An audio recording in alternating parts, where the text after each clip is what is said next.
आप उपस्थित सभी पार्टिसिपेंट्स से 2 शब्द कहकर उनका उत्साहवर्धन करें।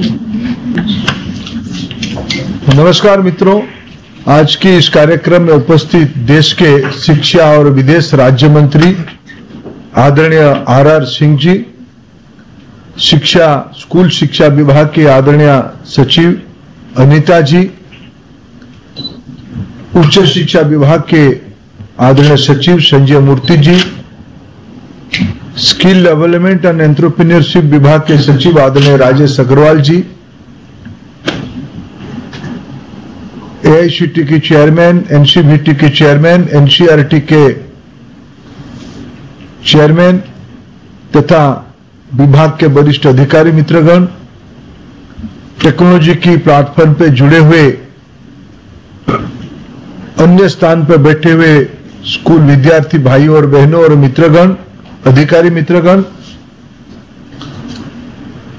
1 नवंबर में हम लोग आज एक भारत श्रेष्ठ भारत, बीते काल भारत को जोड़ने वाले आजाद भारत की पहला गृह विभाग के मंत्री लौह पुरुष सरदार वल्लभ भाई पटेल की जयंती काल हम लोगों ने मनाया। प्रधानमंत्री नरेंद्र मोदी जी की योजना से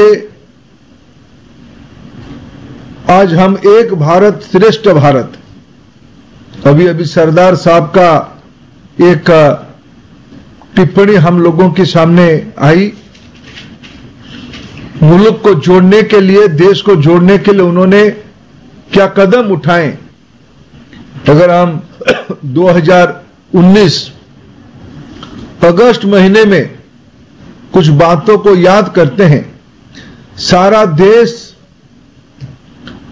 47-47 के अंदर जुड़ गया, एक आधा बचा और थोड़ा बाद में जुड़ा, लेकिन एक ऐसा ही प्रांत छूट गया था जिसको आजादी की 7 दशक के बाद जम्मू कश्मीर को भारत की अन्य सुविधाओं के साथ वहां के नागरिकों को जोड़ने का हमें समय लगा। विचार कभी सीमित नहीं होते हैं, या विचार को कभी कभी इतिहास हमको यह सीख देती है, एक बड़ी विचार को पूरा करने के लिए कितने साल लग जाते हैं। अभी अभी तो हम सभी की आज की जो पीढ़ी यहां बैठी है उनको साक्षात अनुभव हो रहा है। आजादी के उपरांत देश एक जैसे होनी चाहिए, एक हुई, जिनके नेतृत्व में एक हुई सरदार वल्लभ भाई पटेल, जिनकी आज हमारी देश में सबसे ऊंची, देश की नहीं विश्व की सबसे ऊंची स्मारक बनी हुई है गुजरात प्रांत में। मित्रों, हमारी देश भी इतने बड़े हैं, इसकी इतनी विविधताएं हैं, इतने भाषा हैं, इतने प्रकार के व्यंजन हैं, इतने प्रकार के लोक भाषा हैं, लोक संगीत है, लोक परंपरा है, लेकिन उनके अंदर इतने समानताएं भी हैं। यही हमारी देश की श्रेष्ठता है।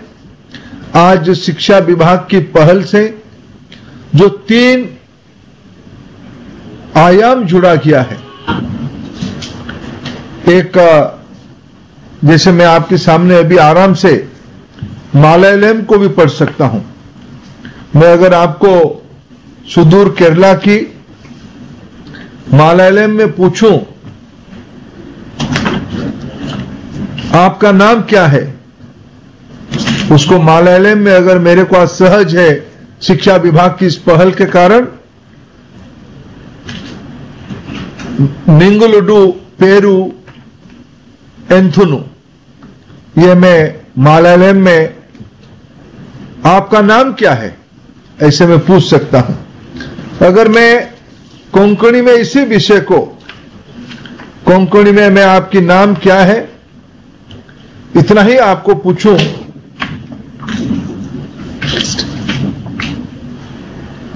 तुझे नाव किते, ये कोंकणी में होती है।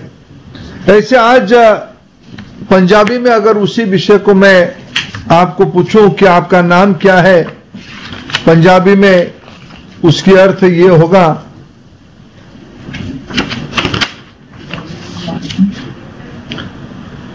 थोड़ा की नाम है। मित्रों, इतने में अगर हम मलयालम, कोंकणी हो या पंजाबी हो, ऐसे आज 22 भाषाओं में स्कूल शिक्षा विभाग की ओर से एक छोटी सी साहित्य प्रस्तुत किया गया है। ये हमारी जो ई प्लेटफॉर्म है दीक्षा की प्लेटफॉर्म में भी ये आपको उपलब्ध रहेगा। हम घर बैठे अपने अपने स्कूल में रह के देश की 22 भाषा की 100 शब्द हम अभ्यास कर सकते हैं। और मैं अनुरोध करूंगा विभाग के अधिकारियों को, सीबीएसई को, राज्यों की बोर्ड्स को, इसी साल इसी के ऊपर भी कभी ये कार्यक्रम हो कि कौन सी विद्यार्थी कितने भाषा सीख पाया है। सिर्फ साहित्य उपलब्ध करना नहीं होगा, उसको एक परीक्षा के माध्यम से उसको जुड़ा जाना चाहिए। और आने वाले दिनों में राष्ट्रीय शिक्षा नीति की फ्रेमवर्क में जो क्रेडिट पॉइंट अर्निंग की व्यवस्था है, ऐसे सारे बहुभाषी अभ्यास के लिए हमारी क्रेडिट अर्निंग की भी व्यवस्था आने वाले दिनों में आप कराओगे, ये मेरा सुझाव है, ये मेरा अपेक्षा भी है। मित्रों, हम अगर अपने मातृभाषा को, अपने स्थानीय भाषा को, अपनी समझ की भाषा को, जिसमें हम आपस में बात करते हैं, आपस की अंदर निजी बात करने में उसको उसी के माध्यम से बात करते हैं, अगर उसी को हम लोग आगे चल के स्कूल में पढ़ेंगे, उसी भाषा में वो लिखेंगे, तभी जाके एक विषय की क्लिष्टता को हम समझ पाएंगे। आज की इस साहित्य भाषा संगम की छोटी सी साहित्य एक बड़ी रेखा खींचने के लिए एक छोटी सी पहल है। मैं इसलिए विभाग को बधाई देता हूं। आज जो दूसरा आयाम इसमें से जोड़ा गया, जिसमें एक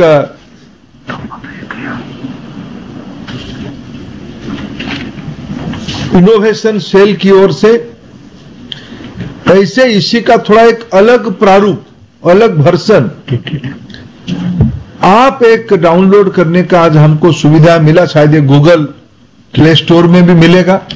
उस ऐप की नाम धीरे धीरे भाषा संगम मोबाइल ऐप, भाषा संगम नाम से ही वो भाषा संगम के नाम पे भी प्ले स्टोर में वो ऐप मिलेगा।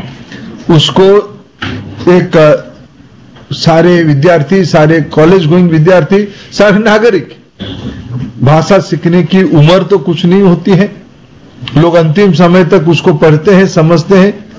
समाज के लिए शिक्षा विभाग की एक अनोखी कंट्रीब्यूशन है, योगदान है, मैं इसे मानता हूं। आज दूसरा कार्यक्रम किया गया है। एक तीसरा, एक quiz game, mobile app based quiz game भी इनोवेशन सेल ने बनवाई है। एआईसीटी की अगुवाई में इनोवेशन सेल की और एक स्टार्टअप कंपनी नजारा टेक्नोलॉजी, उन्होंने भी एक बहुत बढ़िया ऐप बनाई है, क्विज ऐप बनाई है, जिसमें भी देश को जानना, समझना, पहचानने का मूल उद्देश्य है।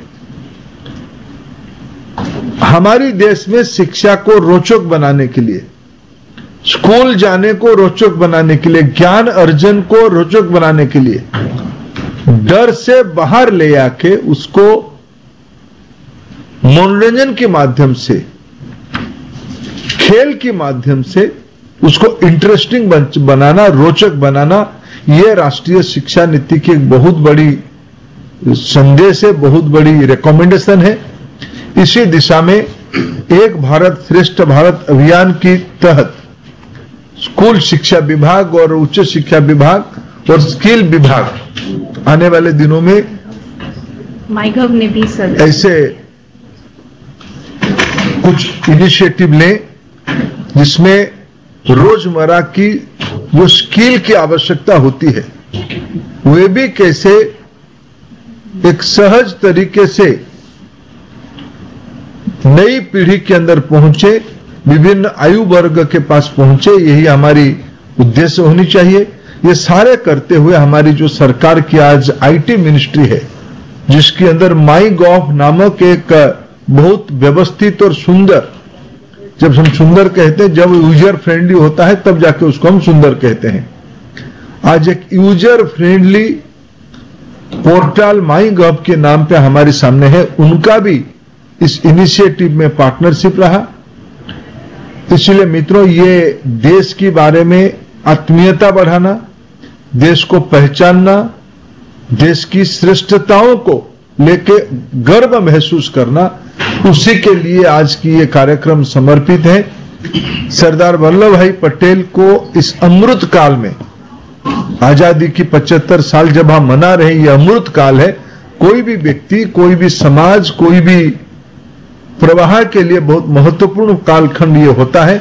उसी कालखंड में जब देश बहुधा विविधा चुनौतियों के सामने गुजर रहा है, उस समय में सरकार की इस इनिशिएटिव, इस उद्यम निश्चित रूप में हम सभी को प्रेरित करेगा। मैं आप सभी को पुनः आभार प्रकट करता हूं इस कार्यक्रम में जुड़ने के लिए। बहुत बहुत धन्यवाद।